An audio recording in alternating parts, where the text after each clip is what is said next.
どうもこんにちは、パタンです。では早速サルエルパンツ作っていきましょう。前半パートではベーシックな作り方のご説明をして、後半でアレンジの仕方をご紹介するので、ぜひ最後までご覧ください。サルエルパンツの型紙は概要欄のダウンロードリンクから無料でダウンロードしていただけますので、お手元にご用意いただいてからご視聴ください。今回使用する裁縫道具はこちらです。100均で揃うものにはアイコンをつけてますので、購入される際は参考になさってください。今回ご用意いただく材料はこちらです。必要な生地の大きさ、縫製用語で葉弱とも言いますが、葉弱もダウンロードページに記載しています。生地を買われる際は参考になさってください。はじめに型紙を準備します。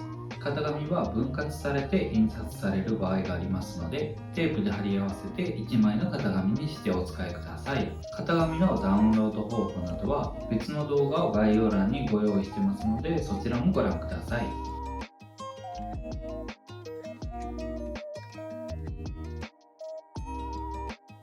型紙が準備できたら布に移して裁断します。僕の場合は型紙と布を重ねて一緒に裁断した後で必要な印だけ写すようにしています。じゃあ必要な印ってどれってなると思うんですが、今回の型紙の場合だと角と合印、それと前中心、後ろ中心は写していただくといいと思います。ここで一つポイントがございます。厚手の生地を使っている方はベルトを少し太めに作るようにしてください。生地が厚いと内側の寸法が小さくなってしまうので、数ミリから1センチぐらい余分に切っておいて、余ったら最後に切ればいいやぐらいで作っていただくといいかもしれません。ベルトは前後ろがわからなくなるので、前中心に印をつけておくといいと思います。いよいよ縫っていきます。まずは前身ごろと後ろ身ごろを中表にして股を縫い合わせていきます。中表は布の表同士が内向きになるように重ねて縫うことを言います。これが中表。これも中表。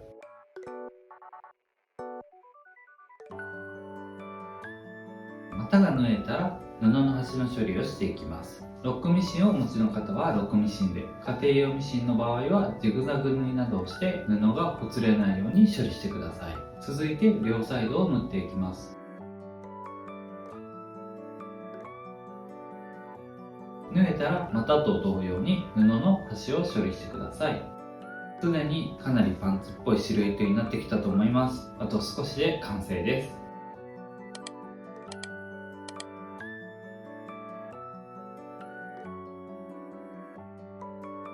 ではベルトを縫い付けていきましょう。ここから少し難しいのでコツをいくつかご紹介します。ベルトに穴を開けておいて後からゴムを通せるようにします。ベルトの両端を縫い合わせて輪っか状にしていただくんですが、その時に下半分に 2.5 センチの穴を開けておいてください。型紙を写す時に前中心に印をつけていたので上下がしっかりわかると思います。下の方に穴が来るようにしてください。ベルトが輪っかにできたらベルトの上側と身ごろを中表にして仮止めしていきます。前中心、後ろ中心、両サイドの線が合っていることを確認して縫っていってください。ゴムを入れながらベルトを縫うという方法もあるんですが、ベルトとゴムを一緒に縫ってしまったり、なかなかビギナーの方には難しい縫い方になりますので、後からゴムを通すのがおすすめです。あとはお子さんの成長に合わせてウエストのゴムを調整したい場合も穴が開いているので簡単に調整が行えます。コツ2つ目、ベルトの折り返す位置を確認しておいてください。さっき縫った縫い目に平ゴムを合わせて待ち針で留めていきます。次にベルトを折り返します。折り返したらベルトとゴムを一緒に待ち針かクリップで留めてください。そうしたらゴムの端に沿って線を引いていきます。線が引けたらゴムを取っていただいて大丈夫です。今引いた線の 5mm 横に平行な線を引きます。新しく引いた線でベルトを折り返してください。最初に引いた線のところで折り返してしまうと余裕がなくてゴムも通りづらくなってしまうので 5mm 横に線を引いてそちらで折り返すようにしています。折り返したらクリップなどで留めておきましょう。ベルトと身ごろを縫い合わせた時の縫い目の 2mm 横に平行の線を引いていきます。この線に先ほど折り返したベルトの端を合わせて待ち針で留めていきます。縫い目にベルトの端が少しかぶっているような状態になったと思います。この状態で表側からベルトと身ごろの隙間を縫っていきます。隙間に落とすように縫うので落としミシンなんて呼ばれたりもします。表から縫い目は見えないけど裏はしっかり縫えているっていう状態になると思います。今縫ったところを裏返してみていただくと縫い目が広かったり狭かったり縫い損なっていたりすることがあるので少し面倒なんですがガイド線を引いて縫っていただくと失敗が少なくていいと思います。ベルトが縫えたら裾を縫っていきます。裾の端から 1.5 センチのところを1回、さらに 1.5 センチのところを1回、計2回折って三つ折りにして縫っていきます。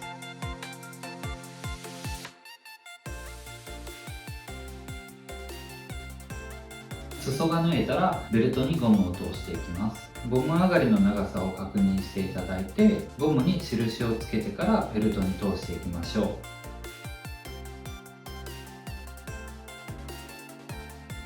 ゴムをぐるっと一周通せたら端を縫い合わせてベルトにしまって完成です。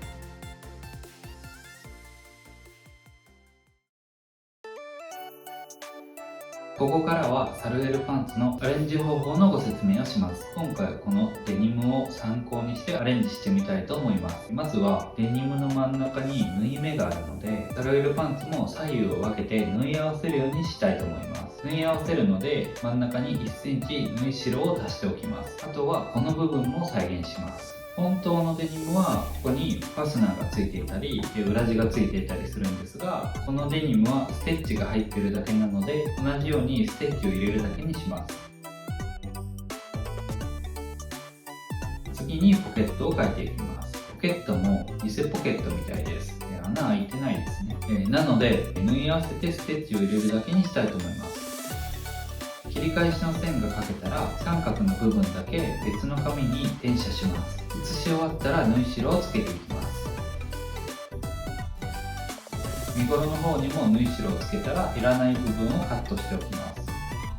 続いて後ろです。こちらもまず真ん中に縫い代を追加します。次に切り返し部分を再現していきます。切り返しの線が描けたら前ポケットと同じように上の部分だけ別の紙に移して縫い代をつけておきます。最後にポケットです。こちらのポケットはちゃんと穴が開いているようなので同じようにしていきます。ポケットの形が決まったら別の紙に転写して縫い代をつけていきます。ポケット口だけ2回折り返して三つ折りにしようと思うので 1.5 センチ、1.5 センチ計3センチの縫い代をつけます。型紙ができたので生地を裁断していきます。裁断が終わったら前ポケット、前中心、後ろ切り返し、後ろ中心、後ろポケットの順番で縫っていきます。身ごろとポケットを縫い合わせたら布の端の処理をして切り返し線から 1,2mm のところにステッチを入れていきます。このように布の端から数ミリのところを縫っていくステッチをコバステッチと言います。コバステッチを入れたらコバステッチから 6,7mm 間隔を空けてもう1本ステッチを入れます。今回はステッチを強調したデザインにしたいので太めの糸で縫っていこうと思います。ポケットが縫えたら左右の身ごろを合わせて前中心を縫っていきます。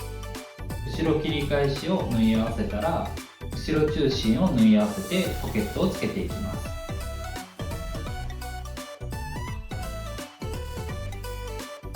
ここからはベーシックな作り方とほぼ同じ流れで作っていくのでテンポよくやっていこうと思います。前身ごろと後ろ身ごろを合わせて股を縫ってコバステッチを入れて左右を縫ってあとはベルトをつけて裾を縫ってゴムを通せば完成です。